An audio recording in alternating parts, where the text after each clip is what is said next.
Yeah, thanks again for the invitation, and also the audience seems to be very engaging. So I would love to have an engaging discussion. If you see any questions popped up, so I'll pause in between and we can discuss them as we go, so that we don't have to discuss all the questions towards the end. That being said, so this is the paper which I presented at 3DV. I'm a PhD student at UC San Diego. Manmohan Chandrakar is my advisor, and I work in agentic 3D generation. So this is like an upcoming area of research. Not a lot of people are aware of it. So hopefully by the end of this talk, people would have some more appreciation and information about agentic 3D generation. So now I'm going to present my paper, Interior Agent, which is an LLM agent for interior design aware 3D layout generation. And this was done in collaboration with Qualcomm Research. Uh, okay, so so first of all, like why interior design, right? Like so we have seen like a lot of papers that do 3D generation, indoor, outdoors. But I'm very interested in the problem of interior design because I think this really pushes up the benchmark of what we expect out of these 3D generation models, right? So in this case, this is one example output of interior agent where there's a living room and things are arranged very neatly, right? And unfortunately, there's not a lot of methods are able to follow the interior design principles, right? Like things like ergonomics, clearance, visibility, etc. And when you talk to interior designers, they're artists and they have very deep insights about what makes a space, livable, uh, and whatnot. And unfortunately, most of the methods right now kind of overlook these interior design principles.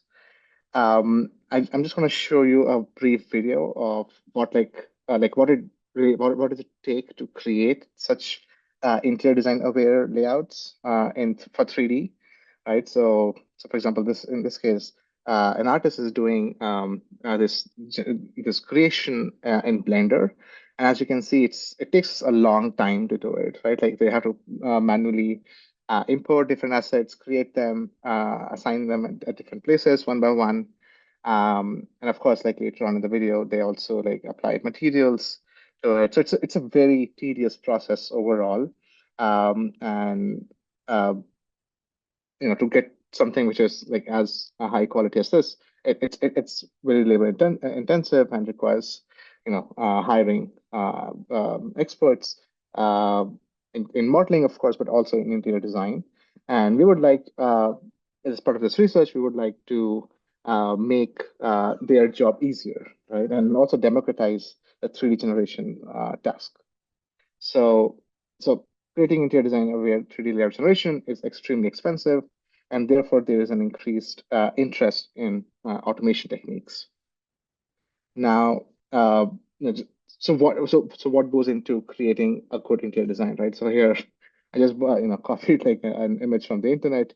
Before and after, you see like on the right, uh, uh, the coffee table is placed at a certain distance from the couch, right? Like the lighting is being done so that like it sets an appropriate mood for the whole space. There's a lot of space in front of the seating area so that people can walk around.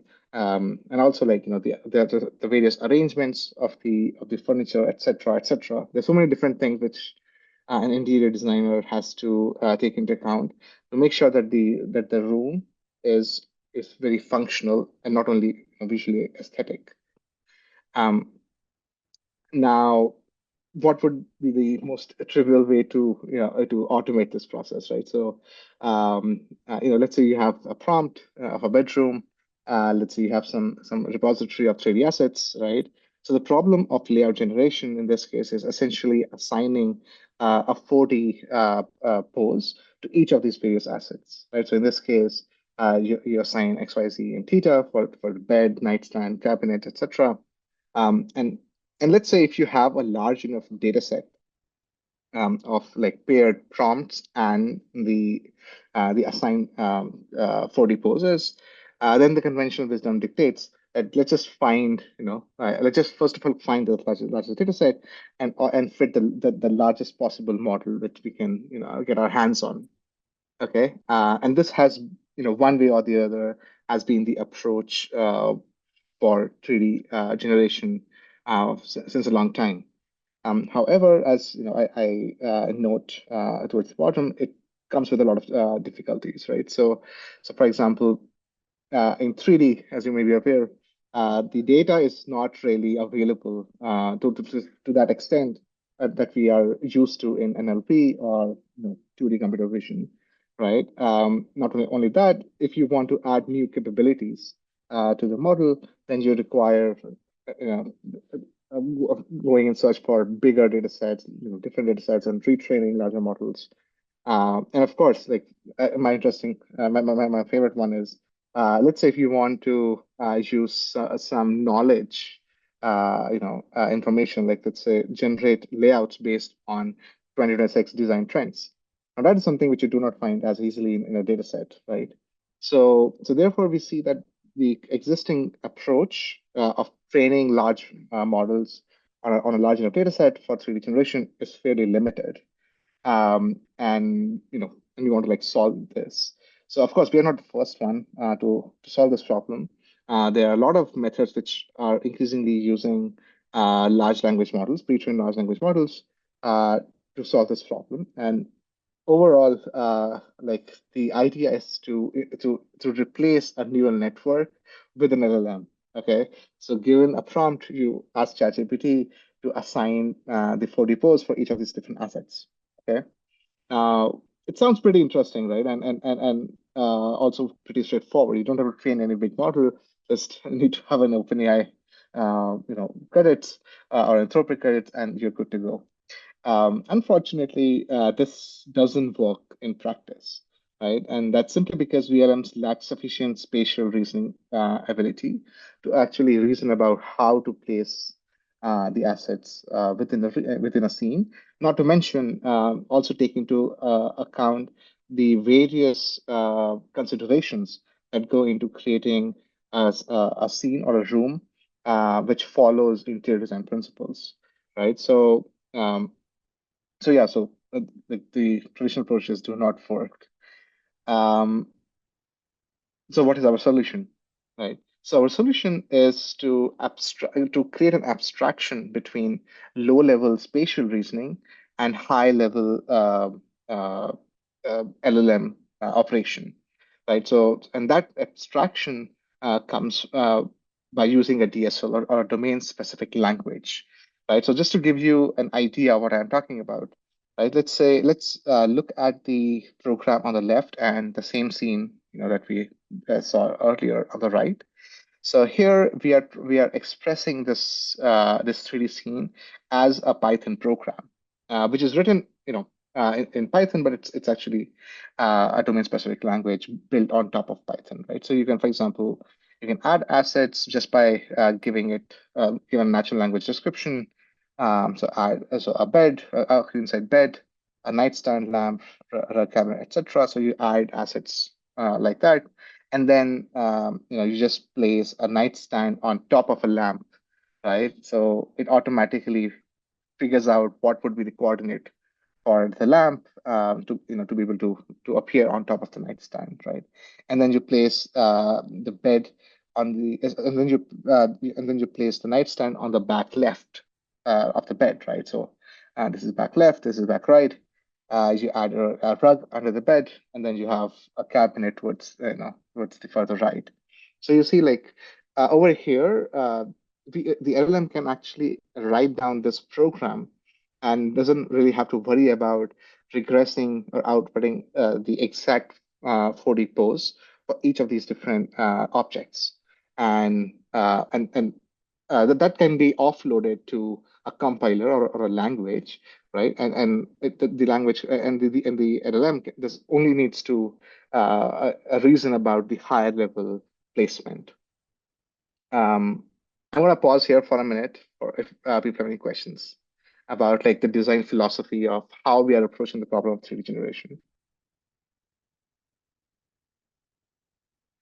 Let's see if there are. Okay. Harpreet, can you let me know quickly if there are Yeah, any yeah. questions or?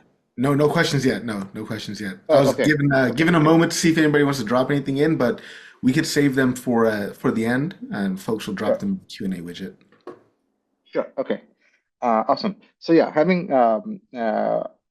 clarified this direction, where instead of seeing 3D scenes as objects and 4D poses, we actually want to see them as programs from now on, which are written in a domain specific language, right? So and this basically was the major, I would say, the core contribution of Interior Agent, that is to create a very capable domain-specific language, which I call Interior Design Aware Scene Description Language, or IDSTL for short. And here I'm briefly going to mention a few features of IDSTL. Uh, yeah, it's a very, I would say, involved paper. So I'm not going to cover most of it during the talk. Feel free to check out the paper later. But going to highlight what are the important bits, right? And what it takes for the system to actually run. So an important feature of ITSTL is the idea of placement groups, right? So for example, if you want to create a scene like this, right? IDSTL, so this is like a small snippet of IDSTL, and it's very, very easy to create a scene like this, right? So you first of all, you see like there's a nesting going on. So you first create an end table unit. So you have this lamp, there's an on top of an end table. So you first create this group, right? And you use a relative group. So the groups are basically, in a way, they are templates, right, which can be used to create your various assets, right? So and there are a bunch of these groups available. So here I'm showing three: a relative group where objects are placed relative to each other. There's an around group where objects are placed, around an anchor object, like in a rectilinear arrangement, in a circular arrangement, in an arc arrangement, etc. There's also a grid group where which can be used to easily create grids. Right? Let's say in this case, you want to create a row of treadmills, or you want to create a grid of these desks and chairs. Right? And here I'm showing you like a quick example of the relative group in action, right? So here you create first a relative group of a lamp on placed on top of a nightstand, right? So you import an end table, you import a table lamp, and then you place the table lamp on top of the anchor point, which is the end table here, and then this gives you an object which you can then use later, right? So you can just copy this group, end table unit group, and you can place this, on the left of the seating area, on the right of the seating area, and you can also include a coffee table and place it in the front, right? So you can imagine like there are a lot of parameters which need to be set for this to actually make sense, right, from an ergonomics point of view. So, for instance, the coffee table typically needs to be at a certain distance from the couch so that you can grab your coffee while sitting on the couch, right? And in interior design literature, there are these measurements all over the place, right? So IDSTL is designed to to automatically use these well-established and researched parameters, and the LLM doesn't have to worry about all that. Doesn't have to solve trigonometry or geometry to get like these scenes in order. And so yeah, so basically what I wanted to show here in this slide is that like a scene as like I would say involved as this, which has like this nesting, you don't really have to worry about the 3D geometry. The LLM only needs to be capable of writing a program like this, which when executed would immediately give rise to the scene. Okay, so we have made the problem of 3D generation into one of programming in a domain-specific language. Um, of course, no. Another feature of ITSTL are the constraints. So you want to make sure that the scene that we create are really functional and physically plausible. So there are a bunch of interior design aware constraints that are available in ITSTL. So here are a few examples. So there could be, no overlaps, no out of bound constraints. So here in this case, this sideboard is going out of the bounds, so that should not happen. There's a chair overlapping the coffee table, so that shouldn't happen. Uh, if you have a couch and you have a television, um, there should not be anything blocking the view, right? Um, the coffee table should be approachable or accessible from the couch. So that's an access constraint. If you have doors or cabinets or windows, etc., there should be enough clearance around them, so on and so forth. And of course, you can also have some judgment-based constraints.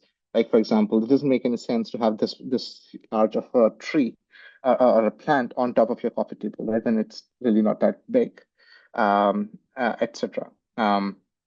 So yeah, overall, I mean, there are a lot of these interior design aware constraints which come pre-built within the interior design aware scene description language.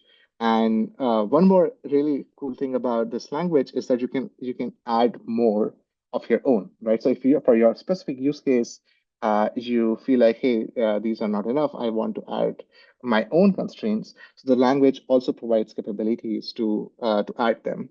And I'll show you, towards the end in a result that you can actually add anything, right? Like for example, I was able to add an entire 3D generation repository from last 3DB for a paper which was presented last year at 3DB to now become like a tool which can be used automatically by the language. So it's very capable overall. Um, okay, so I see there are a few questions. Okay, so our asset description link to position encodings of the objects of the scene. Yeah, so uh, given so what's going on is that internally the language is creating these embeddings for objects. So you create like a you can render the objects, you get a text description, then you embed them, and you're essentially comparing the embeddings to retrieve the closest object. Right? Yeah, I think. Um, so the left and right are specified by the local coordinate system of the objects. So each object, when it's added, uh, is appears like in a canonical orientation, and the local coordinate frame is then used to specify relative positioning. The code is I'm still building. I'm still like in the process of clearing my code base. It's really messy. I hope to have it soon, within a month or so. Yeah. Where do the assets come from? And it's generated on the fly. How are they aligned? Yeah, so okay, so that's a good question, which leads us to this next slide, right? So um, so like I said, the language is very, very capable, and the reason why it is so capable is because it is equipped with a lot of different tools, right? So towards the right, I'm showing you tools available in IDSTL, and broadly speaking, there are three categories of tools. So you have object retrieval, object placement tools, and scene optimization tools. So if you look closely over here, in terms of object retrieval, it supports multiple data sets, right? So depending upon your request, it can either use a 3D front data set, which is a high quality data set for like 3D, the furniture. It can also import from the habitat data set, observers, and if turns out it doesn't have anything relevant, it will automatically go ahead and generate or put a request to generate an asset from Hunyuan 3D or anything else if you want to add. I also like for fun's sake I also added a few human I downloaded a few humans from Sketchfab and created my own data set, and it was automatically be able to like import them, right? And lastly, a very interesting thing is that uh, it can also use stable diffusion to build tools, to build assets, right? So for example, in these scenes, as I'll show later, we want to include paintings or scenery, which are very, very specific to that room, right? And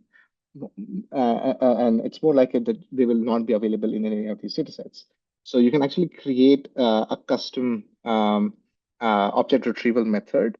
Like you can extend the DSL in a way which allows you to now use stable diffusion, and then it will be able to then use that method internally to create these nice paintings. And this is another method, stack scene motif coder, which I was referring to. So scene motif coder is a whole 3D generation repository, which is really good at creating these certain kind of stacked assets. And the language automatically uses this repository to create like stack assets. For object placement, there are different placement groups. All of them have been derived by reading through several research papers in interior design. The same goes for scene optimization. So yeah, what makes IDSTL so capable is that it comes with a lot of these tools, and they can also be easily extended. That being said, now let me walk you through how do you make an LLM agent write code uh, in this language, right? So this is the process like. So for example, let's say make me a nice living room with a pony toy, right? So this is the input prompt. There's a module called program synthesizer, which takes this prompt and then writes a scene program to reflect the scene according to this input prompt. And as you can see here, this is a quite big file, contain, a lot of code here. But if I walk you through it, so for example, it starts by initializing the scene. It adds the various, it starts with a relative group, adds different assets. So given this template, right, the relative group template, you have this couch, and once you initialize this couch, the template, uh, kind of gives you an option to place assets at multiple locations. So in front of, towards the back, on the right, left, further away, etc. And then you can just fill in those, we can import other assets and then just fill in those spots very easily. And that's how you quickly build out the scene.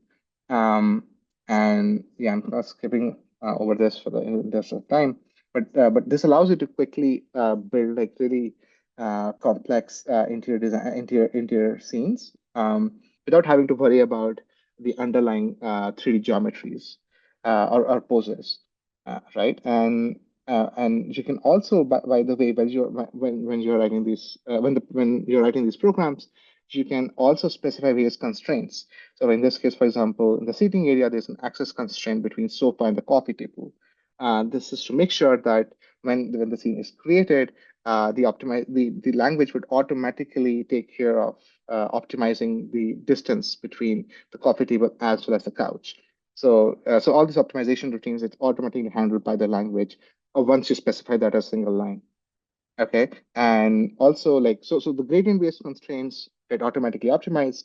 The judgment based constraints, like, okay, whether things are in the correct ratio, is the room too big, or is the room well balanced, etc. So those are they get like you know concatenated together into like a large feedback, and this feedback is sent back to the program synthesizer, right? So this iteratively improves the scene until the scene meets, the required alignment as well as physical and functional and visual quality, right? So in this case, for example, the wall clock overlaps with the door, right? So in the initial attempt of the first time the program was written and it was executed, there was this wall clock which appeared at the same location as the door, right? And that was detected by one of these constraints, and it said, hey, the wall clock overlaps with the door, move it elsewhere, such as on the right wall, etc. Right? And then in the next step, the agent was then able to successfully move it to a separate location. The same case what happened, I think, with the pony toy also, where it was blocking the view, and then it was moved sideways because the compiler highlighted this issue with the program, and then the agent was able to automatically solve that. So yeah, so basically, this is how the whole 3D generation looks like. You have an LLM agent, program synthesizer, which iteratively refines, which writes a scene program, which when executed gives rise to this 3D scene. It iteratively improves the design based on the feedback from from various constraints. Um, okay. Any questions on this? Um, yeah, not sure if we still have Yeah, more time. yeah, definitely. Still, feel free to wrap Okay. up. The question here was just came in was about a high level explanation of gradient constraints. Mm-hmm. Yeah, so gradient constraints are, I mean, for example, let's say if two objects are overlapping, right? You can easily compute their gradients by imagining, like so they're like two objects which repel each other, right? So you can derive their forces, right? Respective forces which get applied on both, which separate them, right? So. So for each of these gradient-based constraints, there is a numerical way to express how to resolve that constraint, right? And then in the IDSTL, like the ones which are pre-built, or if you want to add your own, you can actually write down the math, the logic for it, and the rest, like the input output, is governed by the language itself. And then once you apply the math, the language would then be able to automatically use that particular functionality, right? Yeah, if you're curious, I can also show you a few examples of it later, but I didn't plan to cover this as part of this presentation. So quickly moving forward, so one thing which I really want you guys in the audience to recognize is that while this is a coding problem, right, and we all use ChatGPT or Claude for writing Python programs, it doesn't work so well when you are trying to write a program in a domain specific language, right? So trust me, this IDSTL is a language which I created for my own application for my own project, and OpenAI or Anthropic has never seen this language in their training set. So you cannot expect the same kind of quality of programming, for a custom language, right? So therefore, I had to create a very sophisticated program synthesizer, which has a few components. So, for example, it has an agentic debugger to automatically find bugs and fix them, so that I get executable programs. And to provide it with additional context, it depends on a data set of pre-existing programs, right? So it's kind of like if you guys are aware of RAG, retrieval augmented generation. So the idea is that given a prompt, instead of directly outputting, asking the LLM to directly output something, you want to provide it with additional context, right? So in this case, the additional context comes from a data set of programs, of similar programs written in ITSDL, and then the LLM gets sufficient context to then write a program in ITSDL. And to make sure that the program is actually correct, that it will run eventually, then there's an agentic debugger which looks at the code, tries to run it. If there's a problem, gets a trace back, again goes and fixes it, and that's how you get like a program. Um, so yeah, so this kind of wraps up the story of the interior agent. So you have an agentic programmer called program synthesizer, which writes a program based on the input prompt. The program itself is written in ITSTL, which is a fairly sophisticated language. It has its own syntax of how to create programs, right? But the main part about it is that it creates a much needed abstraction of, like abstraction between a layer between low level spatial reasoning, which honestly I don't think LLM should be doing. That's something which we can engineer ourselves by injecting expertise or codifying knowledge from related literature or domain expertise, etc. And then the LLM is only operating at a higher level of planning, right? And therefore, this approach, gives you much better results overall. Um, as I'll show you um, next. And And last bit is that when you run this IDSDL, it also gives you a feedback which the agent can then use to iteratively improve its performance. So now a few results for this paper. This is like just the video which we included for the project. Let me maybe go quickly. Okay, so this is, for example, there's a bed in the center of the room. Um, with exactly one nightstand placed next to it, while the other has a tall floor lamp, etc. So you see, like it is able to very accurately follow the prompts overall, which is surprising. Even today, most of these reason methods are not able to do this. But in this case, we are able to do it because the LLM only has to worry about the higher level layout. It doesn't have to consider how the lower level spatial reasoning is going to work, right? Like what is the exact Prodi pose? It doesn't have to worry about it. Um, so yeah, I'm just gonna so which shows like there's a huge variety of scenes which can be created. And okay, here I'm also showing an editing example. So first you create a minimal dining room, then you switch chairs with the yellow one, right? And then you say, okay, hey, move the dining area close to a window and add a sideboard. So it added a sideboard here. Uh, you say improve the aesthetics of the scene, so it automatically improves aesthetics, right? So it also supports editing, um, and it supports a whole variety of interior design principles. So, for example, here, the nightstands are placed near the bed in such a way that they are accessible. Okay. Holodeck, by the way, is one of the state-of-the-art methods. Almost every paper cites this method, but it doesn't work so well because it doesn't take into account any of these interior design principles, right? Um, so yeah, let me actually. Okay, so yeah, this one is interesting because here we are able to use a text-to-image generation model to design artwork, right? So this is an office of a member of the British East India Company with a large map on the wall. So here the agent was able to import a painting, and the language uses a stable diffusion model to actually create a painting and then import that into the scene itself.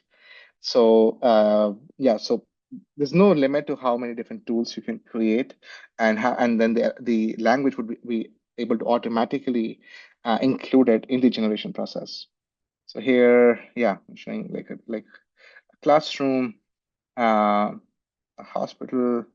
This is a beauty salon, a small restaurant, and okay, so interior agent can also use off-the-shelf tools. So in this case, for example, you can just quickly just go online, look up a 3D generation repository. In this case, it's Scene Motif Coder, right? So, and the authors have provided a very simple way to install their code and use it. So, following this instruction, you can actually create like a Python file like this. And so the format which is imposed by the language itself, but you can easily use it. And here we see that the interior agent is actually able to quickly use this new functionality in order to create a scene where you have the stacked books. So the stack of books is created using the scene motif coder, which is a full-fledged 3D generation repository. So this just goes to show how capable is the language and also the agentic framework, which allows us to write good quality code in that language and then also iteratively improve the scene themselves. Um, okay, so maybe let me. Uh, okay, so this is like one of my favorites, right? So in this case, we can actually create very, very large scale scenes. So here, what you're going to show, see, is a scene created with 400 plus assets, and this is using a tool that is able to generate ASCII art. Okay, so I was excited. Okay, so the prompt is a large scene with cherry blossoms placed as ASCII art, and you know and it should spell out like Interior Agent 3D 106 Vancouver, right? So So here it's a forest of cherry blossoms, right? So if you look from the top, it would spell out interior agent at Trinity Vancouver, but like as it was as you see earlier, it's actually a forest made of cherry blossoms, right? So again, it doesn't so the agent or the LLM doesn't have to worry about how to place each and every tree, right? That part is being done by the ASCII art tool, which is part of which was added to the language. And once this is there, then the agent can automatically write code and create like such nice art. Uh, yeah, I mean, yeah, since we're way out of time, so I'll just skip that. So the evaluations included in the paper. There are a bunch of failure cases, most notably those which arise from the limitations of the tools which are part of ITSTL itself. Of course, I think as part of the code release, I will try to make sure that they're robust enough for people to actually use them well.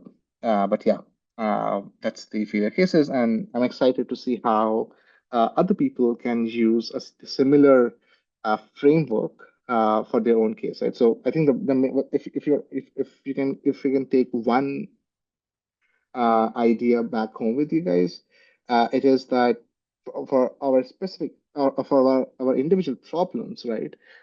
Be it interior design, be it anything, we can think of creating a language which codifies the various research ideas, the various domain expertise of the field into a language, and then the planning problem essentially becomes a coding problem in that domain specific language, right? And then you can create a machinery similar to the one I have with Interior Agent, where there's agentic debugging. You can have a corpus of example programs to provide additional context, and also have this iteration to continuously improve your representations, right? So in that way, I think the idea itself is a lot broad than what it appears to be over here, and I'm really excited to see where this thing goes from here. Any questions? And thanks for listening. Yeah, there's a couple questions here in the in the chat. Okay. So the first question is, can you export floor plans? Um, So by flow plans, if you mean the layout, so the language assumes that this is only a box layout. So the rooms are always assumed to be boxes right now. That's an implementation of the language. But within that, of course, you can export them as like regular blend files. Um, and the other question is in general how many maximum objects can work with until we hit context meta object. I think there's no limit, honestly. And I think nowadays LLMs they come up with like millions of token length. So there's really not much limit. You'll probably run out of like objects or interesting things to do with them before you hit the limitation of the LLM themselves.